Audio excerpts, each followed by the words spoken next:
The wedding hall sparkled with luxury. Crystal chandeliers glowed above rows of elegantly dressed guests. Soft music floated in the air. Everything looked perfect. But beneath the beauty, tension was building. The groom's family had spared no expense. They wanted everyone to know their status, their wealth, their power. At the center of it all stood the groom's mother, Mrs. Raheel, proud, sharp, and extremely judgmental. Her eyes scanned every guest, not with warmth, but with calculation. She cared about one thing, status, and today she was already disappointed because of one person, the bride's mother, a quiet woman, simple clothes, no jewelry, no designer handbag. She sat in the corner, trying not to draw attention. But Mrs. Raheel had already noticed her, and she didn't like what she saw. "She's the mother of the bride," she whispered to a relative. The relative nodded awkwardly. Mrs. Raheel smirked. "How embarrassing," she said under her breath. The words didn't stay quiet for long. Soon, others began to notice too. Whispers spread across the hall. "Why is she dressed like that? Is she really part of this wedding? Does she even belong here?" The bride, Aisha, noticed the looks. Her heart sank. She knew this might happen, but she hoped, just for today, people would be kind. She was wrong. Mrs. Raheel slowly walked toward the bride's mother, each step deliberate, each step filled with judgment. The room began to quiet down. People sensed something was about to happen, and they weren't wrong. Mrs. Raheel stopped right in front of her, looked her up and down, and smiled. Not a kind smile, a cruel one. "So," she said loudly, "you're the bride's mother?" The room froze. All eyes turned. The bride's mother nodded gently. "Yes." Her voice was soft, respectful, but that didn't stop what came next. "I must say," Mrs. Raheel continued, "I expected more." A few guests chuckled. Others looked uncomfortable, but no one intervened. "You could have at least tried to dress properly," she added. "This is a wedding, not a street gathering."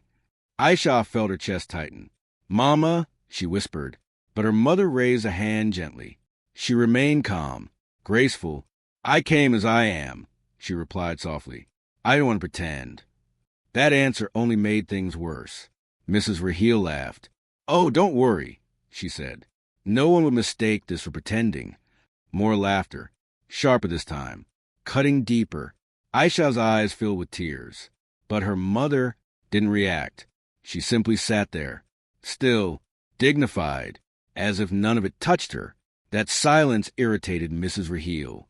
She wanted a reaction, embarrassment, begging, something, but she got nothing, so she pushed further. "Tell me," she said loudly, "what does your husband do?" A pause, a long one. The bride's mother looked at her. Calmly, "He works," she said. The vague answer sparked more whispers. Mrs. Raheel smirked again. "Works," she repeated. "Yes," came the reply. Another pause, another calm breath. "He's not here yet." Mrs. Raheel crossed her arms. "Of course he's not," she said. "Men like him usually aren't." The insult landed. Heavy, direct. The room grew tense. Even the groom shifted uncomfortably. But still, no one stopped her, because power silences people. And Mrs. Raheel had plenty of it. She leaned closer, lowered her voice slightly. "But not enough. Let me give you advice," she said. "You should be grateful your daughter is marrying into our family." Aisha clenched her fists, tears now rolling freely. Her special day was turning into humiliation. Her mother finally stood up, not in anger, but in quiet strength. She looked at Mrs. Raheel, straight in the eyes, and smiled, not a weak smile, but one filled with something unexpected, confidence. "I am grateful," she said, "but not for the reasons you think." That sentence changed something, just slightly. Mrs. Raheel narrowed her eyes. What does that even mean? But before she could get an answer, the doors of the hall opened. Slowly, all heads turned. The sound of footsteps echoed inside. Firm, measured, powerful. Someone had arrived. And whatever was about to happen next would change everything. The doors didn't just open, They commanded attention. Every conversation stopped. Even the music seemed to fade into silence. All eyes shifted toward the entrance. A man stepped inside. Not loudly, not dramatically, but with a presence that couldn't be ignored. He wore a simple suit. Nothing flashy. Nothing extravagant. Yet something about him felt powerful, confident, unshaken. The kind of confidence money can't buy. He paused for a moment, scanning the room, as if searching for someone. And then his eyes found her, the bride's mother. A soft smile appeared on his face. Warm, genuine. He began walking toward her. Step by step, the guests instinctively moved aside. No one told them to. They just did. Something about him demanded space, respect, even without saying a word. Mrs. Raheel noticed a shift. Her expression changed slightly. Confusion flickered across her face. "Who is that?" she whispered. But no one answered, because no one knew, or at least no one thought they did. The man continued walking, closer, closer, until he stood beside the bride's mother. For a brief moment, they simply looked at each other, as if the entire room had disappeared. "You're late," she said softly. There was no anger in her voice, only calm, only familiarity. The man smiled gently. "I know," he replied. "Some things needed to be handled." Handled. The word hung in the air. Strange, unsettling. Mrs. Raheel stepped forward, her curiosity now turning into irritation. "And you are?" she asked sharply. The man turned to her, his expression polite, but unreadable. "I'm her husband," he said. Simple, direct. The room went quiet again. But this time, it felt different. He didn't sound offensive. He didn't sound nervous. He sounded certain. Mrs. Raheel let out a small laugh. "Oh," she said, "so you finally decided to show up." A few guests chuckled again, but the energy wasn't the same anymore. Something had shifted. Subtly, quietly. The man didn't react to the laughter, didn't react to the tone. Instead, he adjusted his cuffs slightly. Calm, composed. Then he looked around the hall, taking everything in, the decorations, the guests, the atmosphere. His gaze returned to Mrs. Raheel. "You've organized a beautiful event," he said. The compliment was sincere, but it didn't feel submissive. Mrs. Raheel lifted her chin. "Of course we did," she replied. "We believe in maintaining standards." The man nodded slowly. "Standards are important," he said. A pause. "But so is respect." The sentence landed quietly, but heavily. A few guests exchanged glances. Mrs. Raheel's smile tightened. "Respect?" she repeated. "Is that what you think this is about?" The man didn't raise his voice, didn't show anger. He simply looked at her, steady, unmoved. "I think," he said calmly, "that no one should be made to feel small." The words echoed, clear, unavoidable. Aisha looked at him, her tears slowing. For the first time that day, hope flickered in her eyes. Mrs. Raheel scoffed. "Oh, please," she said. "This is a wedding between families of status." She gestured toward the bride's mother. And appearances matter. The man followed her gesture, looked at his wife, and smiled again, this time with pride. "She looks perfect," he said. No hesitation, no doubt. The simplicity of that sentence made the room uncomfortable, because it wasn't just a defense. It was a statement. Final. Mrs. Raheel crossed her arms. "Well," she said, "maybe in your world." Another pause. Then she added, "But not in ours." The tension thickened. Guests leaned in slightly, drawn to the confrontation, waiting for something bigger, something explosive. And it was coming, slowly, carefully. The man took a step forward, not aggressive, but intentional. "As far as I understand," he said, "today is about the bride and groom." He glanced at Aisha, then at the groom. They seemed happy. The groom nodded instinctively, almost relieved. "Yes," he said quietly. But Mrs. Raheel wasn't done. Her pride wouldn't allow it. "Let's not pretend," she said. "This marriage is already unbalanced." The words hit like a spark. The room reacted instantly. Gasps, whispers, shock. Aisha froze, her worst fear, spoken out loud. The man looked at Mrs. Raheel again, still calm, still composed. But now, there was something else in his eyes, something deeper. "You believe that?" he asked. "Yes," she replied firmly. "Completely." Another silence, longer this time, the kind that builds pressure, the kind that comes before something breaks. The man nodded slowly, as if acknowledging her words, as if giving them weight. Then he spoke. Interesting. Just one word, but it carried meaning, layers of it. He reached into his pocket, pulled out his phone, not rushed, not dramatic, just deliberate. A few guests leaned forward, trying to see, trying to understand. Mrs. Raheel frowned. "What are you doing?" she asked. The man didn't answer immediately. He looked at the screen, tapped something, then lifted his head. "I think," he said calmly, "it's time we clarify a few things."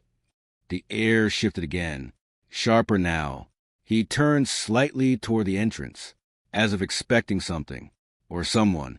And right then, outside the hall, the sound of engines echoed. Multiple vehicles, expensive ones, stopping one after another. The guests looked at each other, confusion spreading fast. Mrs. Raheel's confidence flickered. Just for a second. "What is this?" she demanded. The man smiled faintly, not arrogantly, but knowingly. "You'll see," he said. And in that moment, the entire room realized something. They had judged too quickly. And whatever was about to happen next was going to change everything. The sound of engines didn't stop. It grew louder, one after another, like a convoy. The guests turned toward the entrance again, curiosity now replacing judgment. Whispers filled the hall. "Who is arriving? Is this planned? What's going on?" Mrs. Raheel's expression hardened. This wasn't part of her plan. Not even close. She prided herself on control. And right now, she was losing it. The groom stepped closer to Aisha. "Do you know what's happening?" he whispered. She shook her head, but something inside her felt different. A quiet realization, a growing certainty. This had something to do with him, her father, the man everyone had just dismissed. The doors open again. This time, faster, more urgent. Several men walked in, well-dressed, professional. Their presence alone shifted the atmosphere. They weren't guests. They were important, very important. The first man stepped forward, looked around the hall. Then his eyes landed on the bride's father. Immediately, his posture changed. Respect replaced authority. "Sir," he said, and then something unexpected happened. He slightly bowed his head. The room froze. Completely. Mrs. Raheel blinked. Once. Twice. Confusion turned into disbelief. "Sir," someone whispered. "Did he just call him sir?" The bride's father nodded calmly. "You made it," he said. The man straightened. "Of course," he replied. "We came as soon as we received your message." Message? Now the room was fully alert. Guests leaned forward, trying to piece things together, trying to understand what they had missed. More men entered behind him, each one carrying an air of influence, power, authority. They stood respectfully near the entrance, waiting, not speaking, as if this man, the one they had mocked, was the one in charge. Mrs. Raheel stepped forward, her voice slightly unsteady now. "What is the meaning of this?" No one answered her, not immediately, because for the first time, she wasn't the center of attention. The bride's father turned toward her, still calm, still composed. But now, there was no softness left, only clarity. "You asked what I'd do," he said. The words echoed, slow, deliberate. Mrs. Raheel swallowed. "Yes," she replied. Her confidence was fading, piece by piece. He glanced toward the men who had just entered, then back at her. "I build things," he said. A pause. But more importantly, another pause. "I build people." The statement confused the room. It wasn't what anyone expected, but it carried weight. The first man stepped forward again. "If I may," he said respectfully. The bride's father gave a slight nod. Permission granted. The man turned toward the guests. "My name is Farhan Malik," he announced. A few people gasped. Recognition spread quickly.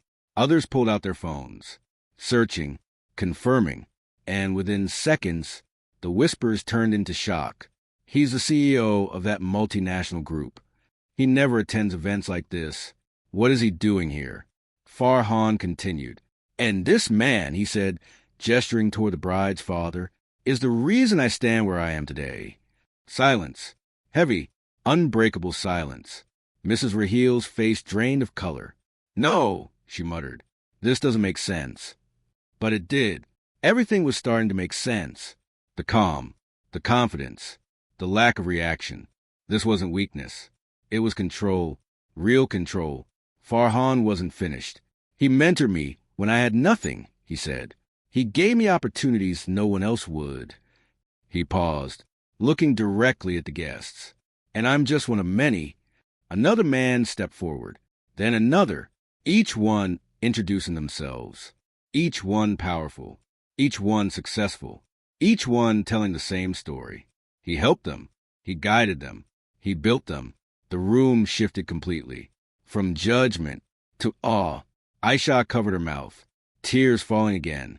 But this time, they weren't from pain. They were from pride. Her mother looked at her husband, a soft smile forming, as if none of this surprised her, because she already knew. Mrs. Rahil staggered back slightly. Her world was collapsing. You're saying, she began, her voice trembling, you're saying he's powerful? Farhan looked at her, not rudely, but firmly. Power isn't always loud, he said. Sometimes it's quiet. The sentence hit harder than any insult, because it was true, painfully true. The bride's father stepped forward again, now the center of the room, not by force, but by presence. I never cared about appearances, he said calmly. I care about values. His eyes met Mrs. Rahil's, and respect. She couldn't respond. Not anymore, because for the first time, she realized something terrifying. She had misjudged the wrong person, completely. But the biggest shock was still coming, because what he said next would change everything forever. The silence in the hall felt heavy, not empty, but filled with realization. Every whisper had stopped. Every judgment had collapsed. And now, all eyes were on him. The man they had dismissed, the man they had underestimated, the bride's father. He stood calmly in the center, not proud, not arrogant, just steady, as if none of this was new to him, as if he had seen this reaction before. Many times, Mrs. Rahil struggled to speak. Her lips parted slightly, but no words came out. Her confidence was gone, replaced by something unfamiliar, uncertainty, fear. How? She finally managed to say, how is this possible? The question wasn't aggressive anymore. It was genuine, almost desperate. The bride's father looked at her, not with anger, but with understanding. I chose a different life, he said quietly. That answer confused her even more. What do you mean? She asked. He took a slow breath, as if deciding how much to reveal. Then he spoke. I walked away from wealth. The words didn't make sense at first. The guests exchanged confused glances. Even the groom frowned. Walked away, someone whispered. Yes, he continued. I had everything once. A pause. A position. Another pause. Influence. And then a name people respected and feared. The room leaned in again, hooked, drawn deeper into the story. Mrs. Rahil shook her head slightly. No, she said. If that were true, people would know you. He smiled faintly. They do, he replied. Just not like this. That sentence sent a chill through the room, because suddenly the mystery wasn't just about wealth. It was about identity, about choice, about something bigger. Farhan stepped forward again, careful, respectful. He was one of the founding partners of our group. He said, gasps, real ones this time, loud, uncontrolled. The name of the company echoed in whispers. A global powerhouse, a name associated with billions, power, influence, and now, him. Mrs. Rahil stumbled back into a chair. Her legs couldn't hold her anymore. This isn't possible, she murmured. But it was. Every piece was falling into place. The calm demeanor, the quiet confidence, the respect from powerful people. He wasn't pretending. He was choosing simplicity, choosing dignity, choosing values over display. I left it behind years ago, he continued. The room listened closely. No interruptions now. No judgment. Only attention. I wanted my family to grow without pressure, he said, without the noise of status. He looked at his wife, then at Aisha, with real values. Aisha broke down completely, tears streaming, not from shame anymore, but from overwhelming pride. Her mother held her hand tightly, grounding her, supporting her. Mrs. Raheel covered her face briefly, trying to process everything, trying to undo what couldn't be undone. I didn't know, she whispered, and for the first time, there was no arrogance left in her voice, only regret. The bride's father nodded gently. I know, he said, but that's the point. She looked up at him, confused again. What point? He stepped closer, not to intimidate, but to make something clear. That respect shouldn't depend on knowing, he said. The words landed deeply, not just on her, but on everyone, because everyone had judged, everyone had assumed, everyone had failed. You showed your values before you knew mine, he continued, and that matters more than anything you could say now. Mrs. Raheel's eyes filled with tears, real ones. She tried to speak, to apologize, to fix something, but the weight of her actions was too heavy. She began, but he gently raised his hand, stopping her, not harshly, but firmly. This isn't about humiliation, he said. I don't believe in that. The irony of that statement hit hard, because just moments ago, that's exactly what had happened. But he wasn't seeking revenge. He was doing something far more powerful. He was teaching, silently, clearly. The groom stepped forward, finally finding his voice. I'm sorry, he said, looking at Aisha, then at her parents. I should have stopped this. Aisha shook her head gently. It's not your fault, she said, but her father looked at him carefully. It is your responsibility, he corrected. Not harsh, but honest. The groom nodded, accepting it, understanding it, growing in that moment. The hall felt different now, lighter, but also heavier, because truth had a weight, and everyone was feeling it. Mrs. Raheel slowly stood up again, this time not as the powerful host, but as someone humbled. I was wrong, she said quietly. No pride, no excuses, just truth. I judge you. A pause. And I hurt your family. Her voice broke. The bride's father looked at her for a long moment, measuring something, not her wealth, not her status, but her sincerity. And then he nodded, a small gesture, but a meaningful one, because forgiveness doesn't always come with words. But just when it seemed like everything had settled, one final twist remained, one that no one saw coming, one that would leave the entire hall speechless again, because the story wasn't over yet. The room felt calmer, but not complete. Something still lingered, an unfinished truth, a final piece. The bride's father stood quietly, observing everyone, as if waiting, not for attention, but for the right moment. And then he spoke again. There's one more thing, he said. The room tensed instantly.